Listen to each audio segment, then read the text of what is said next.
넘쳐나는 4.15 총선 기사들 중에서 유독 좀 눈길이 가는 기사가 있었습니다. 바로 여기 계신 이무원 선배님께서 취재하신 원주 삼남매 사건인데 이게 먼저 어떤 사건인지 좀 설명해 주실까요?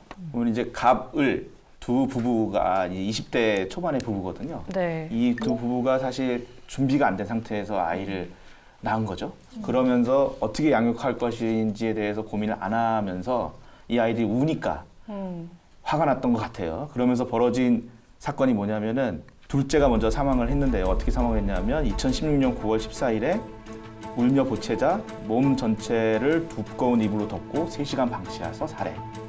살해를 하니까 아버지의 할아버지 묘소 옆에다가 이제 매장을 한 거죠.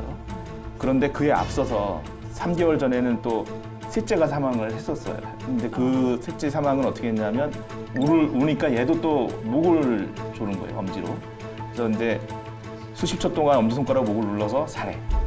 근데 이제 이 셋째가 울음을 그치게 하는 사실을 이렇게 손가락으로 이렇게 하는 걸 알면서도 엄마는 또 제지를 안 했고. 네. 그래서 아무 조치 없이 또 방치를 해서 사망했기 때문에 이것 또한 아동학대 치사로 이제 혐의가 됐고요. 그리고 나서 또 아까 말한 그 옆에다가 또 매장을 했어요. 그런데 이제 둘째 아이가 사망했을 때는 그 양육 수당이 나오는데 그거를 받을 수 없음에도 사망해서 받을 수 없음에도 또 부정하게 지급을 받아서 혐의가 엄청 많아요. 그러니까 살인의 사체 은닉에 아동학대 처벌법 위반에 사회보장급여법 위반에 뭐 유기 방임 엄청난 사건이죠. 그러니까 정말 상상하기 어려운 범위인데 준비 안 된 상태에서 그 혼인을 하면은 벌어질 수 있는 지금 우리 세대에서는 정말 충분히 더 벌어질 수 있는 사건이 아닌가 이렇게 생각이 듭니다. 이게 어떻게 드러나게 된 거죠? 이게 그러니까는 사회복지 조사하는 게 있어요. 그러니까 네. 한동안 이게 다른 지역에서 발생한 유사 사건 때문에 아이들의 그 양육을 잘 하고 있는지 사회복지 수당을 잘 지급하고 있는지 이렇게 점검하고 있는데 갔는데 둘째가 분명히 신고가 돼 있는데 안 보이는 거예요. 네. 어디 갔느냐라고 하니까 처음에는 뭐 외가에 보냈다, 뭐 처음에 이렇게 했는데 추적을 하다 보니까 결국은 이제 실토를 하게 된. 그러고 나서 보니까 셋째까지 낳았다는 사실이 또 드러난 거예요. 셋째 낳는데 난 거는 그건 또 신고도 안 하고. 그러니까 이거는 일단 좀 이런 사회 안전망이 조금 더 면밀하게 조사가 미리미리 됐으면 발생하지 않았을 수 있지 않았을까 이렇게 생각이 듭니다.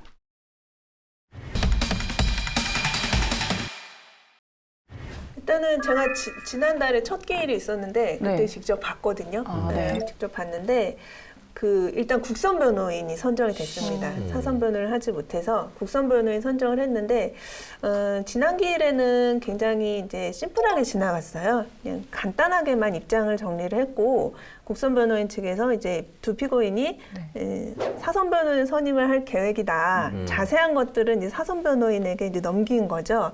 과연 이제 사선 변호인을 선임할 수 있는 경제적인 여력이 있는지 의문이긴 한데 제가 인상을 느낀 거는 국선 변호인도 지금 두 피고인이 살인을 한 건 아닙니다. 일부러 죽인 건 아닙니다라고 주장을 하고 있지만 그것은 변호인의 주장은 아니다. 네, 변호인은 목을 조른다든지 이불을 덮어가지고 숨을 못 쉬게 한다든지 했을 경우에는 죽을 수도 있다. 근데 어쩔 수 없다. 그럼 우리가 여기서 제가 손가락으로 누른 거지 죽이려고 그랬던 건 아니다. 그렇게 항변하는 거겠죠. 그런 항변을 하는데 네.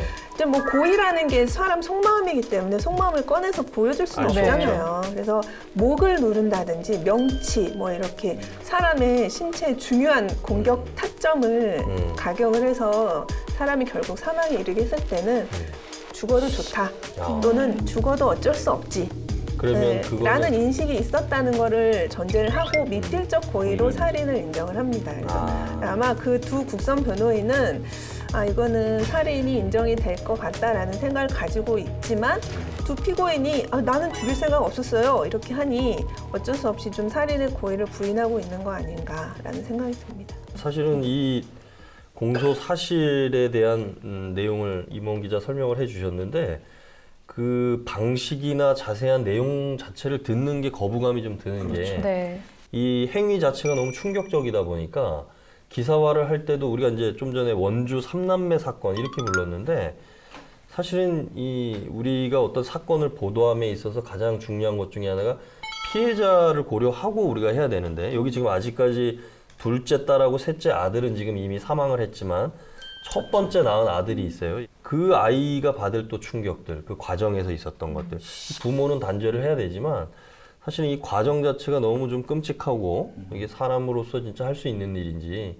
이런 사실 하나하나를 다 알려야만 이 끔찍한 사건 때문에 이 정도의 형량을 받을 아주 흉악범이다 네. 라고 이렇게 개념 짓고 싶어요, 마음적으로는. 네. 네. 하지만 그렇게 하는 경우에는 그 효과보다 진짜 더 큰 부작용, 말씀하신 대로 그런 2차 피해, 당사자들의 그 고통이나 이런 거가 있기 때문에 데스크에서도 상당히 드라이하게 네. 수단을 최소화시키고 전문 용어죠, 드라이하게. 네.